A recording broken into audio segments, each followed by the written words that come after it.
They say power in China is revealed like a carefully choreographed dance. Every 5 years, the doors open and 7 men emerge in single file. The order matters. First through the door rules the nation.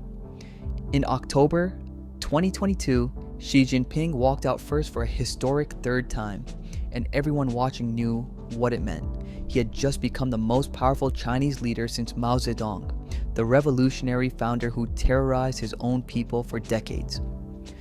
But here's the twist that makes the story almost unbelievable. When Xi was just a teenager, Mao destroyed his life. The dictator tore apart his family, threw his father in prison, and exiled young Xi to live in a cave doing brutal manual labor in the countryside. 50 years later, that banished boy now controls the world's second largest economy and commands a military of 2 million soldiers. So, how did someone condemned to hard labor by China's most ruthless dictator end up following in his footsteps? The story begins long before Xi Jinping was born in the chaos of a bloody civil war. Communist revolutionaries led by Mao Zedong controlled parts of mainland China and commanded an army called the Red Army. They were fighting the Nationalist Party and they were losing badly. In 1934, around 130,000 communist soldiers and civilians found themselves trapped, surrounded by enemy forces and running out of food. On October 16th, they made a desperate gamble. They attacked the weakest point in the enemy line and broke through. What followed was one of the most brutal retreats in military history.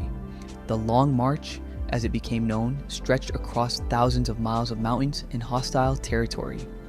Soldiers died by the thousands from starvation, disease, and constant enemy attacks. After the first 3 months alone, less than half survived.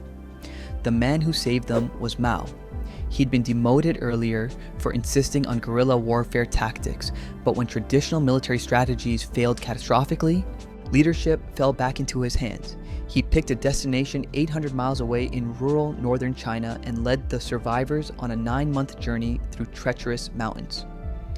When they finally arrived, fewer than 8,000 of the original marchers were still alive. A guerrilla base led by a communist revolutionary offered Mao's exhausted army refuge, bringing the long march to an end. That revolutionary's name was Xi Zhongxun. He was Xi Jinping's father. Understanding what happens next requires understanding how power actually works in the Chinese Communist Party. At the top sits the Central Committee, responsible for major policy decisions. Within that group is an elite subset called the Politburo. But China has something unique that sets it apart from other communist systems. Above, even the Politburo sits one more layer, the Politburo Standing Committee. This handful of men hold supreme control over everything. The party, the government, the military. Mao's heroics during the Long March landed him at the very top. By 1943, he officially became head of the party, and he immediately began exploiting the system to ensure he'd never lose power. At the 1945 National Congress, Mao pulled off something genius and terrifying. The party passed a resolution declaring his political ideology, later called Maoism, as the unquestioned guiding principle of the Communist Party. Basically, no one could challenge Mao's ideas or decisions ever again.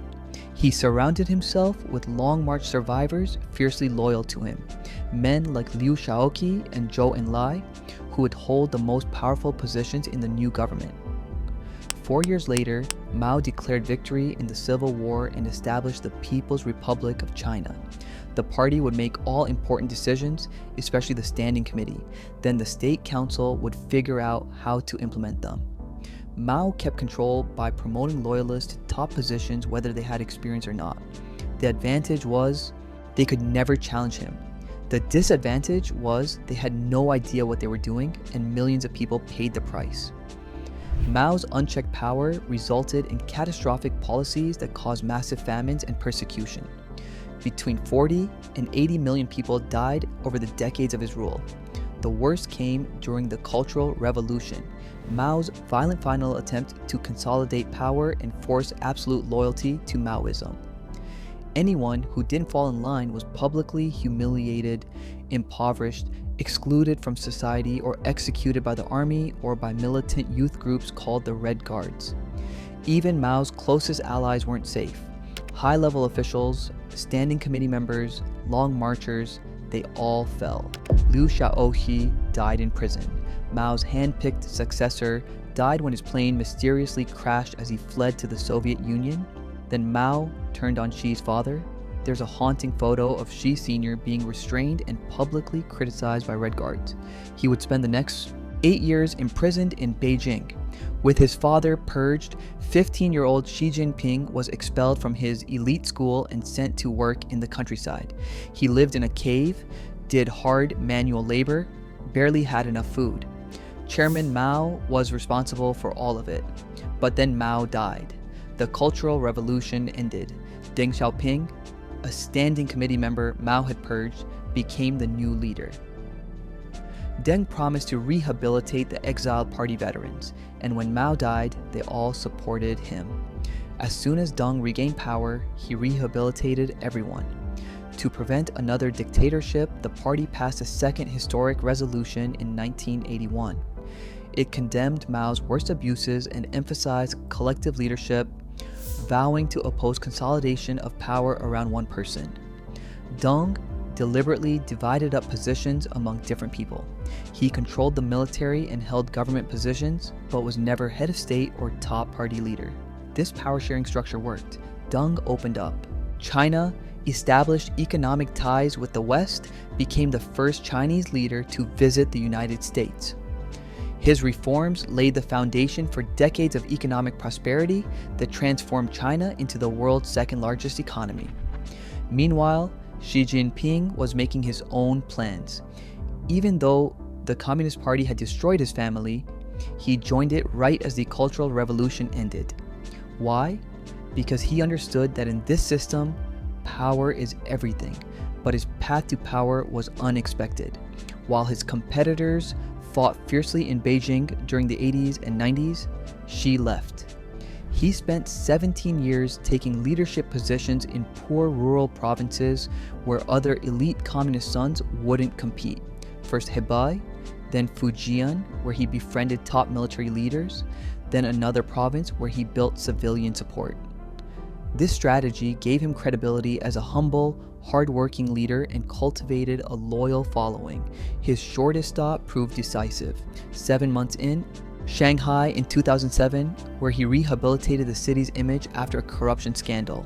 Party leaders wanted a princeling who wasn't too ambitious or threatening. Xi seemed perfect because he'd willingly worked in the countryside. When Xi emerged at the 2007 National Congress, he was one of the 9 most powerful men in China. When the General Secretary stepped down in 2012, Xi walked out on top. The exiled peasant boy was now China's leader, and he immediately began consolidating power just like Mao. He launched a massive anti-corruption campaign that arrested hundreds of senior officials and military officers, all of them Xi's rivals. He filled vacant positions with his own supporters. By his second term, the Standing Committee included 3 men with close personal ties to Xi. In 2021, he introduced a third historic resolution enshrining Xi Jinping thought as the party's core ideology. Just like Mao, Xi's ideas could no longer be challenged. Under Xi, China's economy more than doubled. As did average income and military spending, China's global presence grew too, reasserting claims over the South China Sea, intimidating Taiwan, stripping democracy from Hong Kong, implementing strict surveillance, and oppressing Uyghur Muslims. But COVID brought the first real challenge to Xi's authority. Protests erupted nationwide against zero COVID policies. Xi reversed course but now faces a shaky economy and cracks in his authority. At the 2022 National Congress, he walked out first again for a third term with a standing committee completely loyal to him. No one remains in party or military leadership whose ideology differs from Xi's. He will be China's most powerful leader as long as he lives. The teenager who lived in a cave, punished by a dictator, became a dictator himself. If you found this story as fascinating as we did, hit that subscribe button. We're diving deep into the stories of power, politics, and the people who shape our world. You won't want to miss. What's coming next?